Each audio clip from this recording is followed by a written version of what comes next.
Hello, welcome everybody. Thank you very much for joining us. Today we are going to present a summary of the key findings from the 2023 State of the Subscription Industry Survey. It's a very exciting presentation we have to share with insights I think everybody's going to find very, very informative and very practical. So joining me today, I am Steve Arentzoff, the Senior Vice President of Marketing at FlexPay. Joining me today is Scott Murray. Scott is a Senior Vice President of Analytics at an organization called PMNTS. PMNTS is a leading provider of information and analysis in the commerce and payment sector, and they use econometrics, survey design, and analysis to find the important insights that drive action in organizations. So PMNTS was the perfect company for us to partner with for this initiative, and Scott is the perfect person to join us for the sharing of these results because Scott's team managed the analysis on the research results. So a couple of housekeeping items today. We're live, so we want to make this as interactive as possible for all of you, so please feel free to ask questions throughout the presentation. We will answer you in real time. Also want to point out we have a lot of information to share, so we may run a few minutes late over the scheduled time. We will stay on as long as you want to, and we'll make sure that all the questions that are answered are taken care of, even if we run a little bit late. I also want to point out that on the desktop of the webinar is a link to the survey itself. I encourage everybody, if you've not already done so, to download the report and get a copy for yourself. There's a lot of stats in there and very useful information that will go above and beyond what we cover today. Excellent. So thanks again for joining us. So what we're going to do today is we're going to do a quick review of what the survey is and what the intent and how we collected the data of the survey. And then we'll dive into the information in a couple of key areas. We're going to look at how subscription companies look at the current outlook for 2023. We're going to do a deep dive into metrics and the best practices that the companies that are achieving the highest performance are using to be able to connect metrics and management of practices to better results. We're also going to take a deep dive into payments, and we'll see why that's so important for subscription companies a little bit later today. And finally, we'll do a quick review of some of the organizational design best practices of what forward-leaning companies are doing to organize themselves in order to achieve better business results. So let's get started. So as I introduce this, I want to make it clear that this initiative was really the first comprehensive benchmark study of the entire subscription industry. So Scott, why don't you give us a summary of how the structure of the survey was compiled and who was involved in this? Well, yeah, thanks, Steve. Yeah, first of all, when we go to market, we randomly selected 200 people from a number of categories we were interested in. We targeted 5 specific categories listed there: retail, health, media, publishing, home security, and online gaming, requiring that the companies had at least 100 million in revenue and that 40% of the revenues came from some sort of subscription recurring revenue model. These were conducted. They're very senior level executives, and the way you get executives of that level to respond to surveys is you actually have to call them, make appointments, and get them to do these interviews live with you on the phone. So it's a very good way to collect data. We did that back in September, and then as part of that, identified some of the best practices that some of these subscription companies do. That's awesome. And I think that's what was so exciting when we compiled the results of the survey is identifying the behaviors and actions and practices that top performing companies are employing, because I think these are insights that almost any subscription company can apply themselves to improve their results. So let's start going through it. So now I understand that there was an index that was created around the financial performance to try to create connections between what practices were and which ones actually drove results. Can you take us a little bit through that? Yeah, no, it's obviously a very important concept and topic and piece of analysis where you want to really understand what kinds of things that companies do, what kinds of things they should do, and how that correlates to essentially performance, overall financial performance. We looked at a lot of the models. We took revenues and growth rates and loss to failed payments and all these different financial metrics, and really looked at them versus the things that we saw in the model. It turns out that the metric of failed payment recovery was highly correlated with overall financial performance. And as such, we basically used that as a proxy and then looked at the things that companies do, whether they, the things that they do to address failed payments, the metrics they track and report up to management, the different activities and things, and correlate that to that financial performance.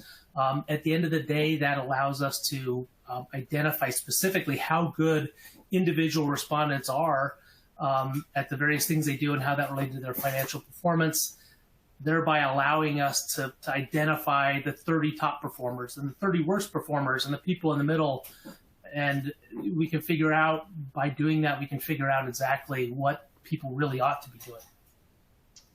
Yeah, it's fascinating. I love the fact that the key finding that came out of this was the relationship between financial performance and how seriously companies are taking failed payments and the recovery of them.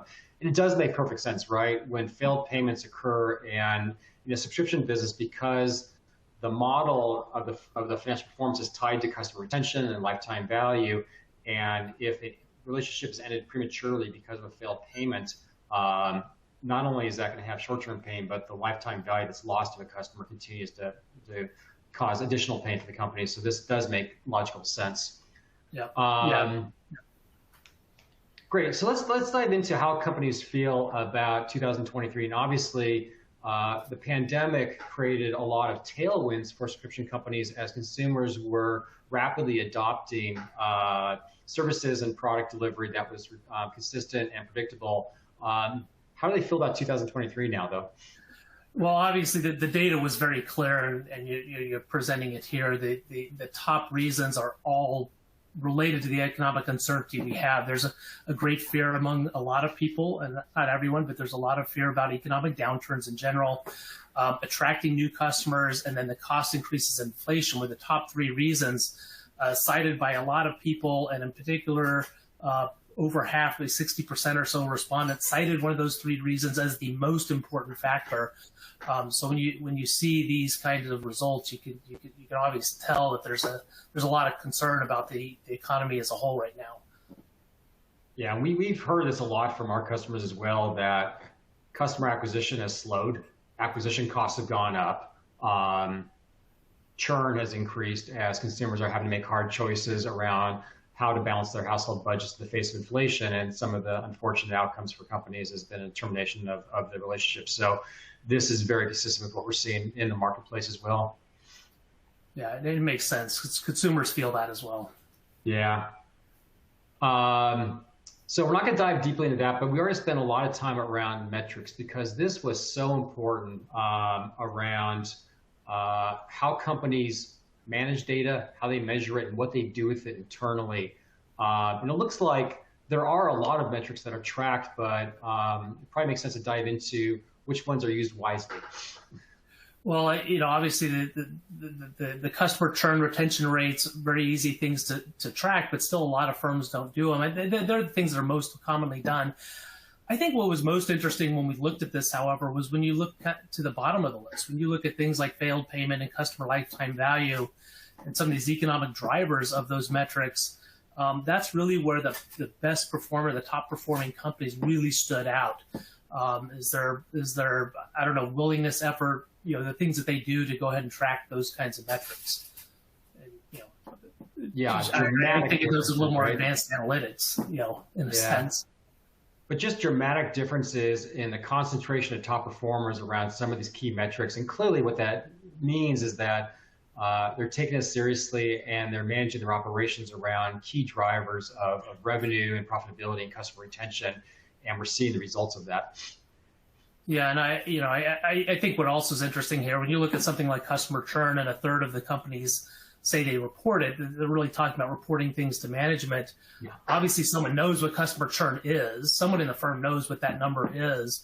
But if it doesn't get reported up, then ultimately no one's really held accountable for it the way they ought to be. And I think when you see these types of results and the fact that these failed payments and lifetime value pops out so highly for the best performers, I think it really sort of implies a direction. Yeah, Scott, that was also one of my conclusions as I read the data and interpreted that we interviewed executives. They were all senior leaders within these companies and across a couple of different disciplines, but finance and operations and IT. And the fact that a fair percentage of the companies, and actually across top, medium, and bottom performers, the majority of the executives didn't understand some of the metrics that were tracked. And we know that customer churn has to be measured somewhere because the customer product delivery depends on whether or not the company knows if the customer is active or not. So we know the data exists. The fact that it's not being shared widely at the executive level really means that those companies are not focusing on it. They're not managing to it, and they're not creating initiatives to try to resolve and improve the results of those core metrics. So that in itself is a fascinating result. Yeah, I totally concur. And it also looks like there's a fair focus by companies on tracking the outcomes of the processes, but not necessarily the input drivers that are important to understand that drive the outcomes. Yeah, and you see here that the involuntary churn caused by failed payments. Most companies identify failed payments as a driver of churn, yet a lot of these companies don't really track it. I think that's really interesting. Other data that's in the report, when we asked companies why they don't track failed payments, because so many didn't, it came down to a lot of things that just implied difficulty in the organization. It was difficult to find the causes of failed payments, or it's difficult to find the solution to resolve that, or I can't figure out an ROI, or things of that nature. Is a widespread reasons that basically imply some of the challenges of tracking it, but yet they know it's important and it's a driver, and they're still just having trouble getting there. Yeah, and I want to dive into this involuntary churn for anybody on the webinar who doesn't understand voluntary churn. Involuntary churn is the term that's used for churn or customer losses that are caused by payment issues. So there's voluntary churn where a customer consciously chooses to end a subscription relationship. There's involuntary churn, which is the customer is not trying to end it, but a payment issue gets in the way, the payment fails, and if it's not resolved, then the customer is lost. And our data tells us that up to half of all churn is caused by involuntary churn. So we looked at and measured companies and their tracking of involuntary churn, showing that most of them are not tracking it. What that really means is, of course, the biggest driver of churn, the single biggest driver of churn, is not being measured, which means it's not being managed. And so there's a huge opportunity to improve your churn rates by understanding what the input drivers are to churn. That's one example. There are other examples as well. But that whole spectrum of understanding what are the outcomes you're trying to optimize, what are the initiatives that are being put in place to get better outcomes, and then how are you tracking on the input drivers really is the core circle you want to start to look at and use data to be able to unpack. I want to stop here. We got a question from Lahan Young, I pronounced that correctly, and the question is, what's the best way to report on customer churn? Monthly churn, percentage of total active customers? Scott, I'd love to hear your thoughts, but I would respond that yes and yes. What the importance of churn is really to understand how many customers are being lost, of course. I think it's also important to look at the sources of customers, so you can start to correlate where if the churn rates, about corollary, the retention of rates of customers is different by where they're acquired or acquisition methods. I think certainly breaking out the drivers of churn, whether involuntary, voluntary, of course, is vitally important. And then there's different ways to apply it. So percentage of total active members, there's the different cohort groups by age of our retention or tenure of customer.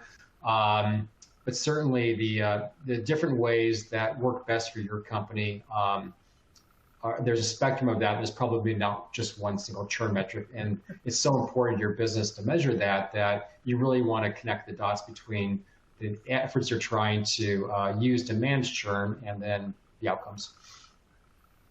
Yeah, I was going to give my standard MBA answer, which is it depends. But I think actually, Steve, I think you covered that very well. I mean, obviously, it comes down to the economics of your business and how you report, but the idea is really to get at the people that are leaving, and as we'll get to a minute, a little bit more on the why they're leaving. Yeah. And that's really what you're trying to uncover is what is driving the churn, what can be done to mitigate that. Is it a customer satisfaction issue? Was it a bad customer experience? Are they leaving you for a competitor? Because that gives you the insights to understand what can be done to try to reduce that number and overall that, which of course results in more revenue, more customer retention, more customer lifetime value, et cetera. Okay, so let's dive into metrics and start to look at what the metrics are that are used by top performing companies. It looks like there are some key commonalities on metrics that are used that are used by the best practices. Yeah, well, jumping back, of course, to the lifetime value and the failed payments, there was a huge difference in top performers. As we looked at that data a little bit earlier, but 33% of top performers are tracking LTV versus negligible numbers of bottom performers. 67 performers track failed payments versus 0% of bottom performers. And basically, if you think about the failed payments in general, 67 performers track it. But if you look at the middle and bottom performers, 80% don't. And that's, obviously those are things that suggest issues. And, we looked at the reasons, right? I mentioned some of the reasons why they don't. And, those are definitely some challenges that can be overcome, and they really should be. Yeah, this is so impactful, I think, because these are practices, again, that are easily fixed by companies that are not taking advantage of these data points. Again, this disparity between top performing companies, LTV, top performing companies are almost 9 times more likely to be a top performer for tracking LTV. There's literally 0% of bottom performers are tracking failed payments. Again, not a coincidence then that the companies that are top performers are measuring this. And clearly, if you're not measuring an outcome or a driver, then you're not understanding how to actually fix it. You're not organizing your teams to be able to try to improve the outcomes. And I also want to point out that even in the top performers, it's still only 33% are tracking LTV. And Scott, confirm for me, one of the insights we wanted to gather was if you're not collecting or you're not tracking LTV, why you weren't tracking LTV. And it seemed like there was some commonalities there on confusion about what LTV was and how companies should be using it.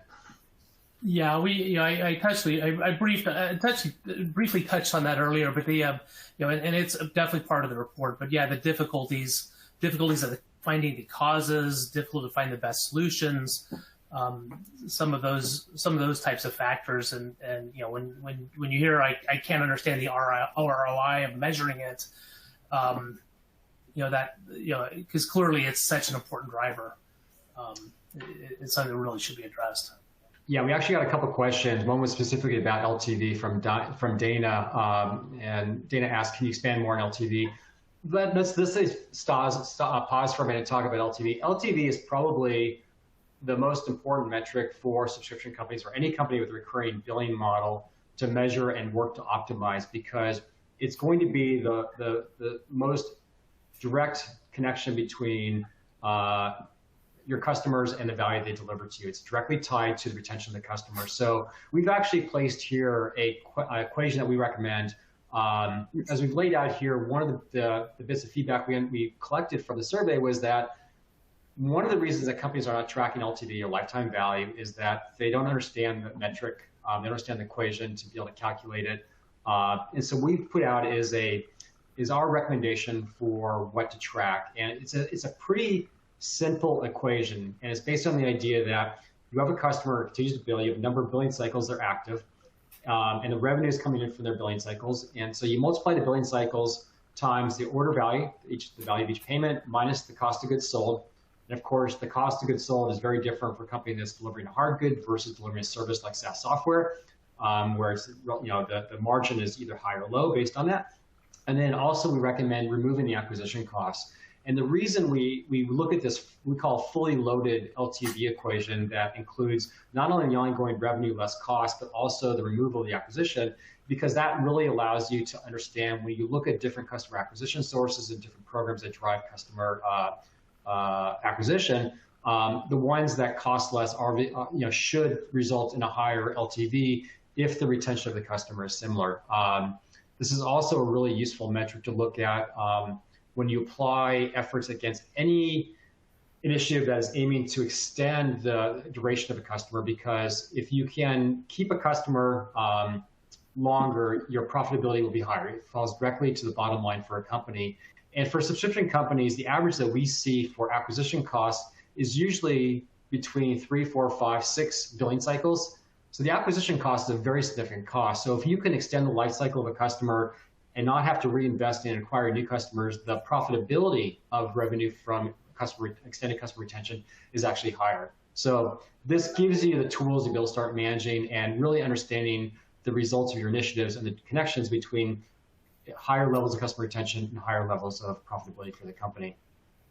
Yeah, this is a really important metric because there's literally that direct connection between duration and the cost to acquire that customer. I mean, obviously, every additional cycle you have, a customer is going to increase your revenues, increase your profits. However, the metric itself is rarely tracked. And I think that's sort of problematic. We saw in the prior slide, top performers are 9 times more likely to track it. And this is an area, obviously there's a lot of interest. We've got a couple more questions about LTV. Brian Hall asks, do you think G&A should play a role in the LTV calculation? I think for any company, if the idea is that G&A should be a way to load additional costs onto customer LTV and you feel it's right for your organization, by all means do that. I think it is in many cases though, it is a non-directly connected expense to a customer. It's the cost of running your business. So I don't think it's completely necessary, but if you feel it's right for your business, then by all means, load up that onto your equation. And then Lahat Young also asked, do you use different numbers for LTV? For example, a 12-month LTV, 18-month LTV, and lastly, in your formula, shouldn't you have retention rate percentage as well? I would answer, that's the beauty about the LTV equation, is that every customer is going to have a different LTV value based on how long they're a customer, what their order value is, and the removal of the acquisition cost. So if you want to create cohorts or segments of your customers to be able to look at what the value of a 12-month lifespan is or an 18-month lifespan, by all means, go ahead and do that. But being able to actually identify and track for each individual customer what their LTV value is, which of course grows over time the longer they're active, that gives you, it opens up the possibility of starting to analyze LTV on so many different dimensions by just having that value assigned to each customer within your systems. So I think the first step is having a running calculation in your CRM that is keeping track of this, and then that gives you a very powerful tool to start analyzing different customer acquisition sources, different initiatives that reduce churn or increase retention, different improvements in your customer service experience across the board. If you see that's having a role in improving retention, it gives you an easy way to measure the direct value of it. And then there was one other question from Jane. Jane asked, how do you define top performers and bottom performers? And Scott, I think you touched on that a little bit, but maybe we could just regroup on that for a second so it's clear. Yeah, that was the index methodology in general, essentially using the financial performance of the individual respondent compared to the things that they do, the metrics they track, things they do to recover failed payments. We were able to establish the correlation between really what the best practices, the best things they should do are. Based on their financial performance overall, and it allows us to specifically categorize every respondent as a top or a bottom performer based on that financial performance. And Jane, just to clarify again, the data we collected within the survey included revenue and growth rates for 2021, 2022, and then an outlook for 2023. It included customer churn rates and different factors that correlate with financial performance. Yep. Okay, and so to sum up the discussion around metrics, I think and we can dive in a little bit, Scott, but I think one of the most important takeaways as we see the wide disparity in the financial performance of companies is really not just the understanding that measuring the data is the first step, but how that data is used across the organization is what becomes very important, right? To be able to distribute and make the information visible across the company. I mean, literally, the core metrics should be visible to almost everybody in the organization, and then start to create management structure and accountability across the organization on the relationship, the roles that people have, and try to improve those results. Yeah, and I think it's, all of my experience in business shows me that once you start tracking stuff, it improves. And it is, I think ultimately it boils down to that incentive structure, to that accountability. So when you go tell your CEO every month a particular metric, someone will keep on top of it, for sure. That's right. And so it's not a matter of fearing the metrics or being scared to report the metric. The visibility to them across the organization is what's so critical, because, I mean, in reality, almost every functional group within a company is going to have some impact on the retention and churn rates and these financial metrics. So making them widely available and be able to understand the relationship between the initiatives that are taking and the outcomes and improving them is really what we're seeing that the best practice companies are employing to get better results. Yep. Yep. Okay, let's turn the page now around off of measurement and jump to payments, because payments were also very, very tightly correlated with financial performance. Right. So just asking people, what are the causes of customer churn? You can see, again, we mentioned this stat, but half of companies report that failed payments, pay card payment declines are a significant factor. And again, when you look at that the top bar on this chart, the most important is by far and away the most important factor for customer churn. And obviously this is a very important thing. When you look at the top and bottom performers, 47% of top performers reported it as the most important factor, as compared to 27% of everyone. So again, you can kind of see where the focus is on the cause, the cause of the churn. As we mentioned before, that seems to be where better performance lies. And it makes sense, right? Obviously, if for any company, again, with a recurring billing model, if a payment is declined and it's not resolved, then that creates churn. And so the impact of the failed payment is so much larger than just a single transaction. It's all the payments that customer would have made if their card had not been declined. So it has an outside impact on overall financial performance, and most companies do recognize it. I think what we saw, though, was a disconnect between the understanding of the impact of it and the action that companies take to try to resolve it. And I think this really based on some misunderstandings that many companies have looked at their payment system, the payments tech stack, as back office, as infrastructure, where the goal is just to minimize the transaction costs, and don't understand that their payment stack, their payment system is actually a very strategic resource. And when it works well, and it deals with problems that exist inherently within the payment system that cause failed payments, the impact on performance is profound. Right. Yep. Okay. So what are the best practices around payments and the payments experience that companies are employing to drive these better outcomes? Well, I think what's interesting here, when we asked these guys what do they think customers, so their opinion on what the customers think, seamless payment experience was not mentioned by half of the firms, and a relatively few number of people call that a most important factor, and they sort of cite and gravitate to other factors. At the end of the day, 85% of people say something else is more important. And the fact is that poor payment experience leads directly to failed payments and people backing out. Failed payments, greater churn, lower lifetime value. It's all related to that same thing. Yeah, and it makes perfect sense, right? If we as consumers, and probably most of us have experienced a failed payment, and there's always this very visceral reaction that we have, like, what was my payment declined? I know my card is good. I know I have credit on the account. Why are you accusing me of being a deadbeat customer?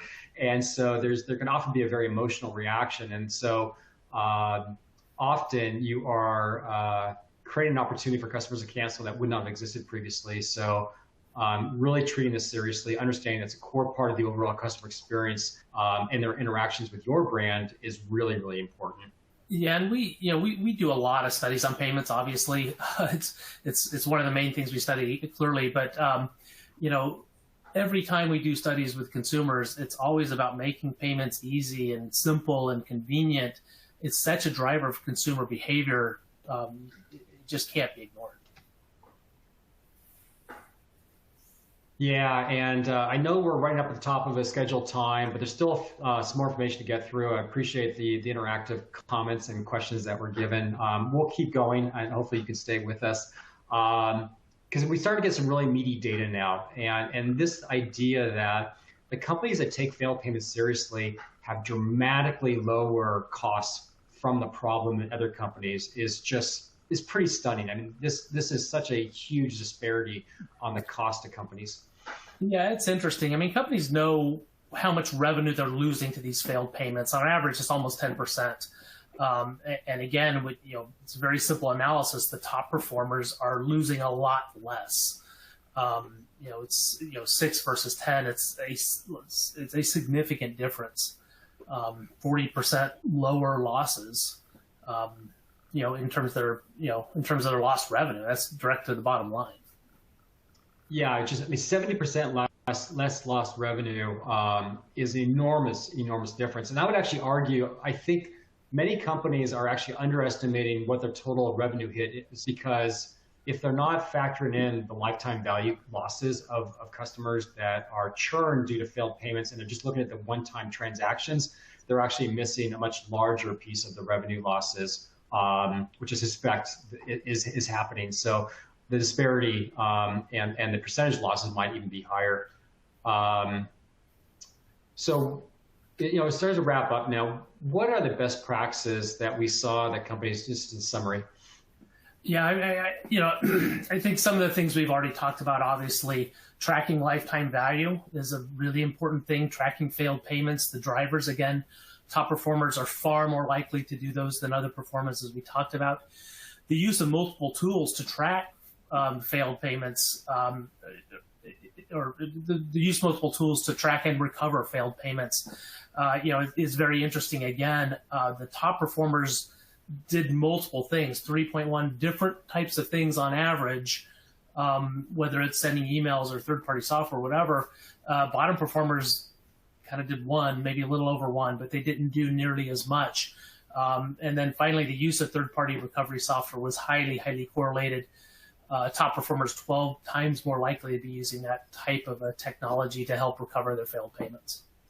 Yeah, that's a tiny bit self-serving for us to talk about, since that's exactly what FlexPay does, provide an optimized solution around failed payment recovery.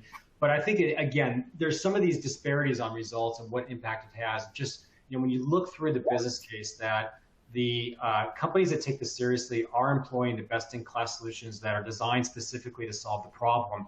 And the impact it has, their correlation with being top performers is 12x. I mean, it's an enormous difference. And so I think, for many companies, as they go through evaluation of how do we solve this problem, the data speaks for itself, that the internal solutions that companies are using are not giving the same kinds of results as specialized solutions. And the impact is profound, right? Those top performers are losing 70% lost revenue. So, again, it's a pretty clear case from the self-reported data from companies that companies that take failed payments seriously, they put a lot of effort against it, and they're using the best possible, highest performing tools, are seeing dramatically better results. Right. And then lastly, I'm going to spend a little bit of time around the organizational design, because I think this was also, while we didn't have as much data around this, it's an incredibly important concept for business to understand, which is how they can organize themselves to also correlate with better performance. Yeah, we one of the things we tested was the existence of a chief subscription officer. Obviously, that's a relatively new concept, a relatively new role that we're starting to see. Obviously, that's kind of someone that would have overall accountability, would have some experience, take ownership of the P&L, all of those types of things. Clearly, very few respondents had them, less than 5%. However, the top performers of those companies, almost all of them were top performers. So it clearly seemed to, there's certainly anecdotal evidence that suggests that this is becoming a thing because it's successful. Yeah, again, that disparity, while it's a very small sample size, clearly it's a newer structure for businesses, the chief subscription officer. But I think even more important than the specific title is the understanding that different functions need to be brought together to organize around the customer experience, around retention, because again, the solutions to a lot of these issues and the correlation to performance require multiple teams to be involved, and having one group or one person that owns that and owns the driving of the collaboration, owns the sharing information, is correlated with better performance. And I think creating the accountability is just as important as being able to understand what impact it has. Because you think about it, we talked about some of those understandings or learnings earlier around the lack of understanding the importance of the payments experience, the ability to work across organizations. That's exactly what this organizational structure starts to solve for, because there is somebody that is thinking more broadly about the customer lifetime and the impact of the different interactions and experiences they have with your brand. And it's kind of not surprising that without having that person or that organization in the company, you're not seeing companies focus on it to the level that they should. Okay, we did have one last question around the slides, whether or not they'll be made available after the presentation. Everybody will receive a link to the recording, so you can absolutely get that. If you want to have the slides, why don't you reach out to me? I'm actually going to present my, here's my contact info, and Scott's as well. A lot of the information and the actual metrics, of course, are contained exactly within the report itself that you can download off the slide. And if you have any follow-up questions, please feel free to reach out to either Scott or myself, and we'll be happy to support you. But I want to open up, are there any more questions from the audience that we can answer?